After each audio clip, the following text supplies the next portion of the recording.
Salam damai di dalam Yesus Kristus Tuhan kita.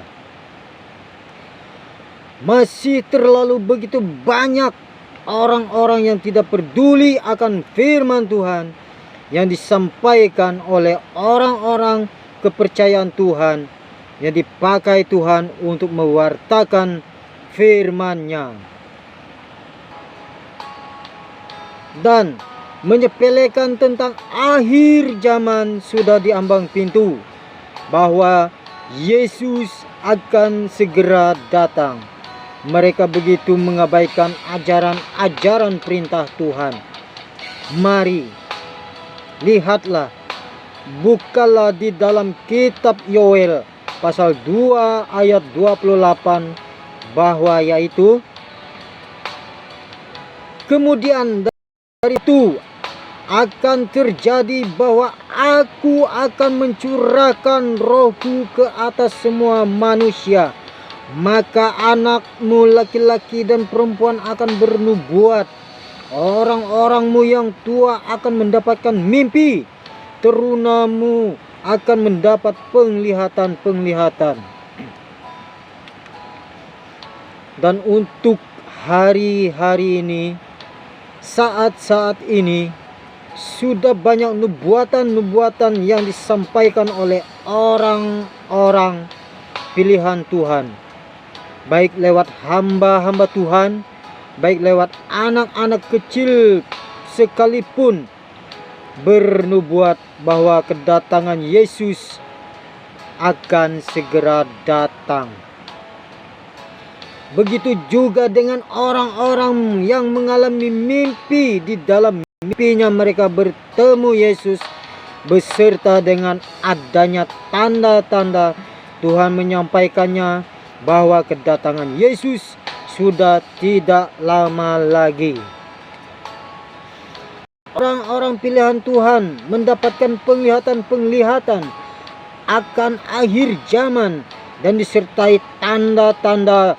Di bumi telah digoncang, dan di langit terjadi keanehan-keanehan, dan akan ada masa yang lebih sukar di saat tampilnya Antikristus menjadi pemimpin dunia. Dan ini semua adalah tanda-tanda dari kedatangan Tuhan Yesus kedua kalinya. Namun orang-orang masih banyak yang mengabaikannya.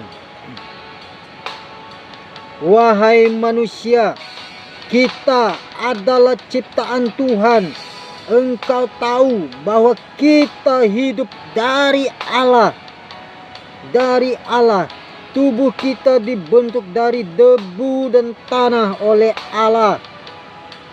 Dan setiap napas kita menghirup udara yang segar dari Allah. Maka kita disebut makhluk yang hidup, bahwa napas kita pun diberi Allah. Di dalam kitab Kejadian pasal 2 ayat 7 mengatakan bahwa ketika itulah Tuhan Allah membentuk manusia itu dari debu tanah dan menghembuskan napas hidup ke dalam hidungnya. Demikian manusia itu menjadi makhluk yang hidup, dalam kurung memiliki roh oleh Allah. Lalu sekarang, mengapa manusia atau kita masih banyak mengabaikan ajaran-ajaran dan perintah-perintah Allah di dalam firman-Nya, dan juga mengabaikan janji-janji Yesus akan kedatangannya melalui tanda-tanda dalam nubuatan-nubuatan, mimpi-mimpi, dan penglihatan-penglihatan, bahwa ini suatu pesan lewat orang-orang pilihannya saat-saat ini dan hari-hari ini.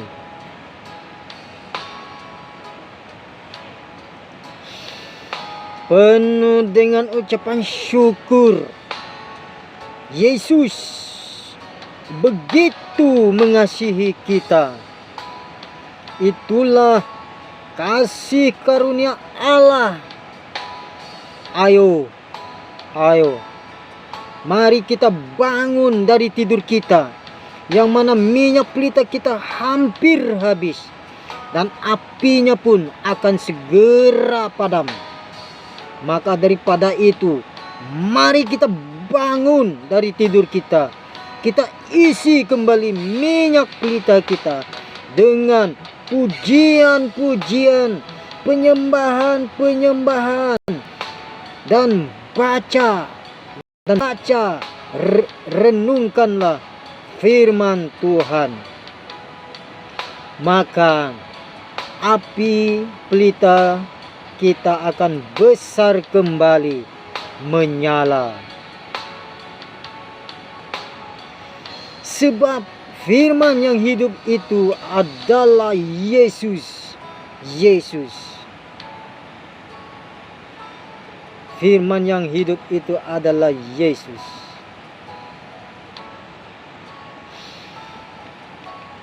Dan Yesus adalah anak Allah.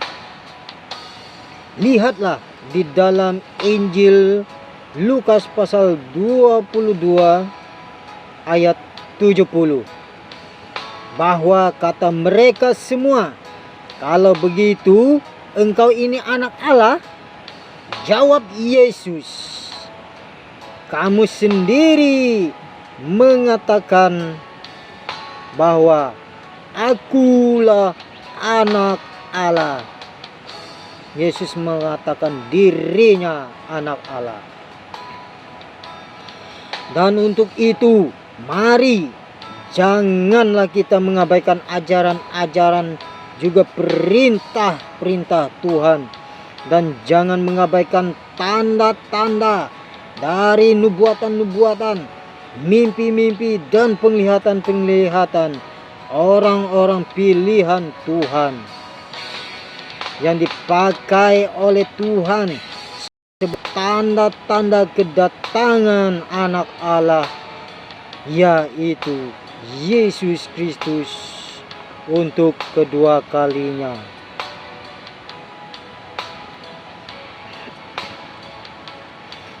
Sangat penting yang perlu kita ketahui bahwa di dalam kitab Wahyu pasal 20 ayat 13 dan 14 sampai 15 berkata,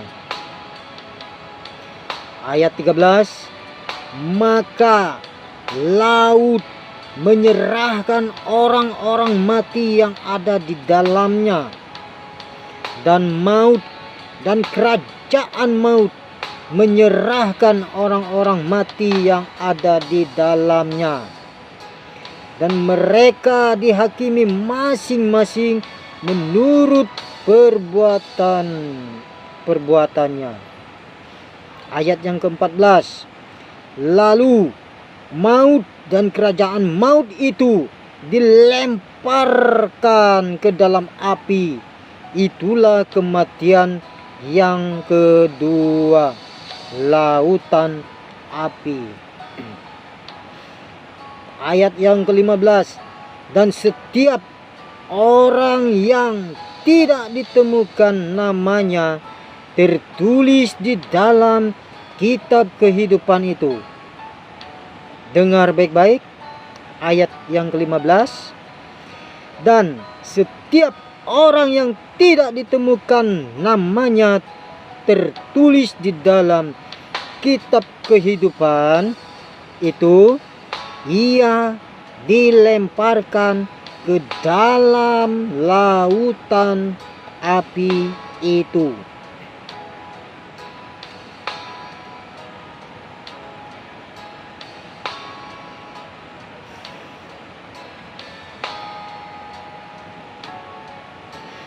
Berjaga-jagalah, persiapkan diri kita, persiapkanlah jalan kita untuk menuju ke surga.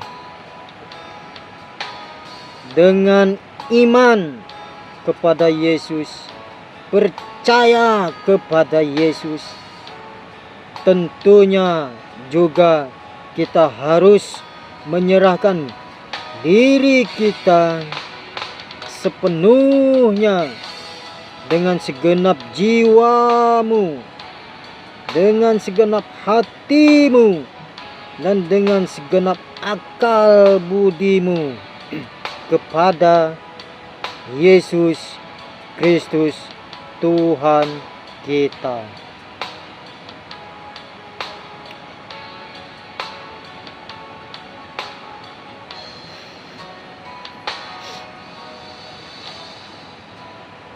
Pilihan ada dua, dan pilihan ada pada saudara dan saya.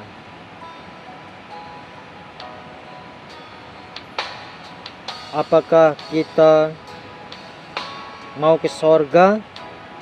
Maka kita harus benar-benar datang kepada Yesus Kristus, Sang Juru Selamat.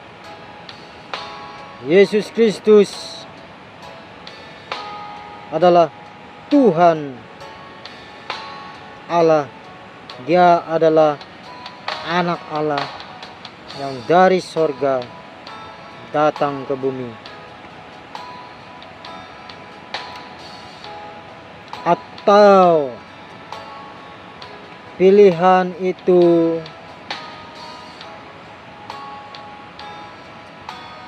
di neraka? Tentu orang semua tidak mau ke neraka, sebab neraka adalah tempat yang paling tersiksa, menderita, dan siksaan itu tidak henti-hentinya, siang dan malam, setiap hari, kekal selama-lamanya tersiksa di dalam api neraka. Jadi pilihan kita ada dua, sorga atau neraka. Sebab Yesus yang dari sorga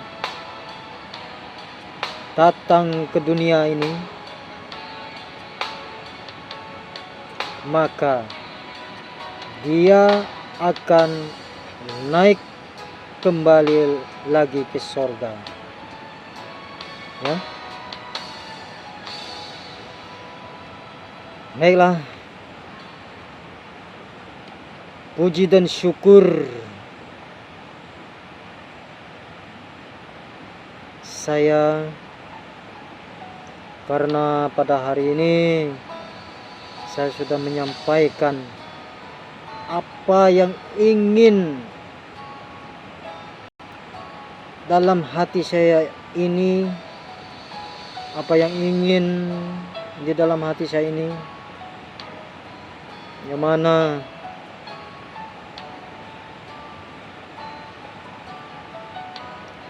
nasihat-nasihat ini sudah saya lakukan dan saya laksanakan.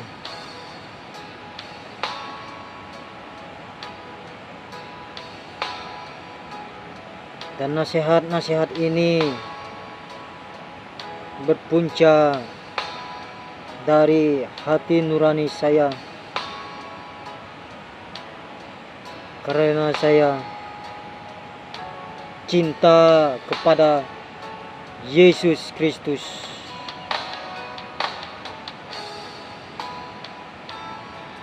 Tuhan Yesus mengasihimu dan mengasihiku.